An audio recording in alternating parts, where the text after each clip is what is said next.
All right, 8th grade, we're continuing along here in chapter 5, or sorry, chapter 9, looking at lesson 9.5 today. And we're going to be looking at irrational numbers, where basically irrational numbers are numbers that cannot be written as a fraction.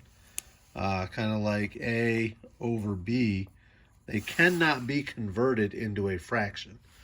All of these are examples of numbers that could not be converted into a fraction. They just kind of keep on going. There's no repeating pattern. They're just kind of random, and they just kind of continue, and they never end. Okay, and there's no real pattern. It's not a repeating decimal. Pi, the negative square root of 3, the cube root of 7 are all examples of irrational numbers. And I'll just show you an example. You're familiar with pi, which is like 3.14159, whatever the case may be. But let's say I want to do the cube root of 7. So I'm going to turn this on here. All right. We're going to clear it up. We're going to put 7, and we're going to go, remember my cube root button from before. So we're going to go second function, press the cube root, and you see that I get kind of this 1.912931183. There's no real pattern. It just kind of keeps going, and it doesn't end right there.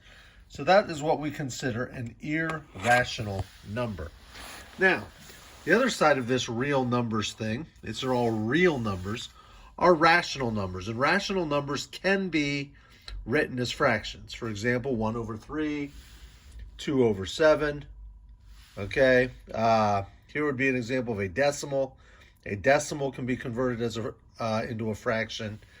Within there, we have integers, which could be negative numbers like -1, -2. Here we have whole numbers, which are like 0, 1, 2, 3. And we have our natural numbers, which are like 1, 2, 3, 4, 5.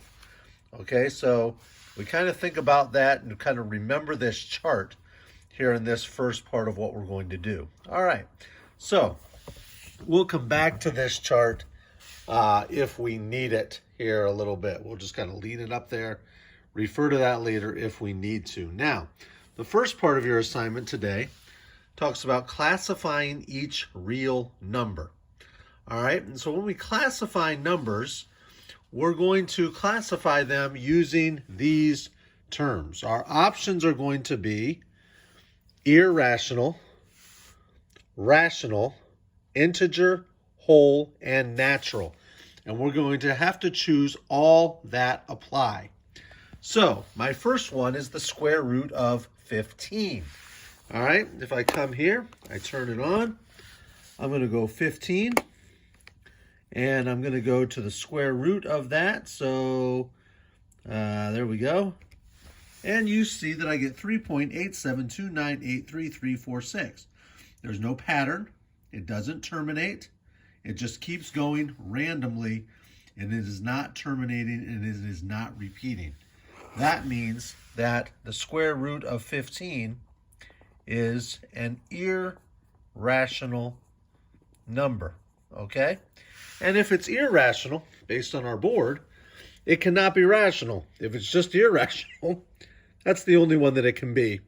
All right, let's go to the next one, 0 and 34 hundredths. Well, I can turn that into a fraction, and I can think of that as a fraction, 34 over 100.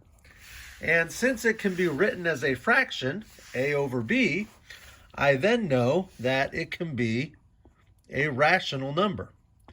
However, when I do this here, I have rational. Do any of these others fit? Because within rational are integers, whole numbers, and natural numbers. Well, it's not an integer like -1 or -2, okay? It's not a whole number. It's a fraction, 34 over 100. It's not a whole number like 0, 1, 2, 3, 4, 5. And it's not one of the natural counting numbers, 1, 2, 3. So I would say that 34 hundredths is simply a rational number. Okay? All right. Moving right along. The next one is the cube root of 27. The cube root of 27. Well, first we need to figure out what the cube root of 27 is. So we're going to take 27, and we're going to put in for the cube root, second function, cube root. I pressed the wrong button. Let's clear that again. I pressed my convert to a fraction button or something. So let's go 27, and we're going to go second function, cube root. I get 3, and sure enough, that makes sense because 3 to the power of 3 is 27. As 3 times 3 is 9. 9 times 3 is 27. So I'm dealing with 3. Well, 3 can be written as a fraction, 3 over 1. So I would say that that is not irrational.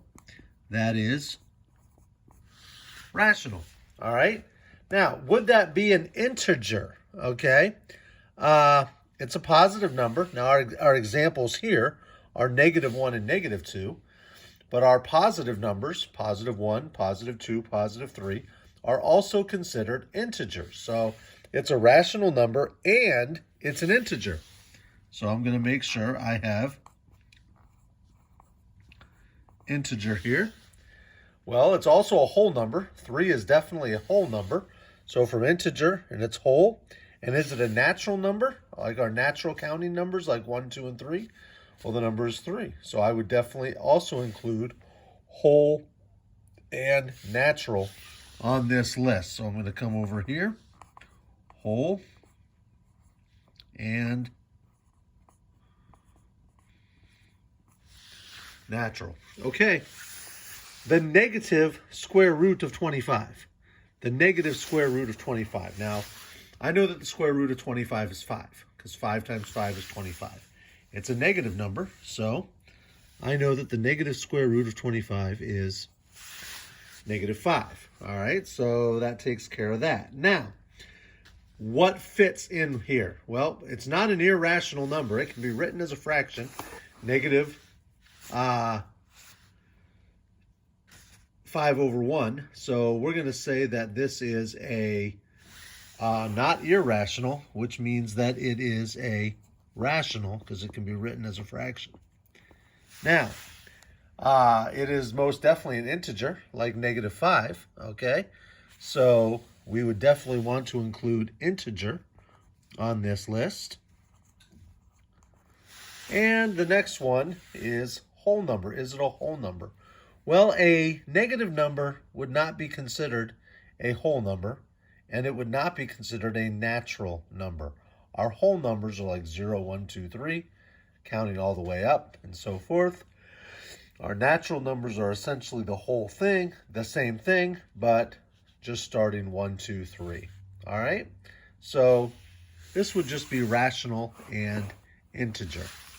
The last one, 0 over 4. Well, I should know that 0 over 4 equals 0, okay? 0 over 4 equals 0. So I'm thinking, well, this is not irrational. That can be written as a fraction. It is a fraction, 0 over 4. So first off, this would be a rational number. I also know that 0 is a whole number. From my chart, I can see that 0 is a whole number. So I would also want to include whole on this list. Now, is it an integer? 0 is, when we have 0 as an integer, it is considered an integer, like -1, 0, 1. So we would also consider this an integer here for 0. So I would also include integer on this list. Now, so we have rational, we have whole, we have integer. Is 0 a natural number? No, it is not. It is just the natural numbers start at 1, 1, 2, 3, and so forth. All right? So that's the first part of 9.5. We'll talk to you later, 8th grade.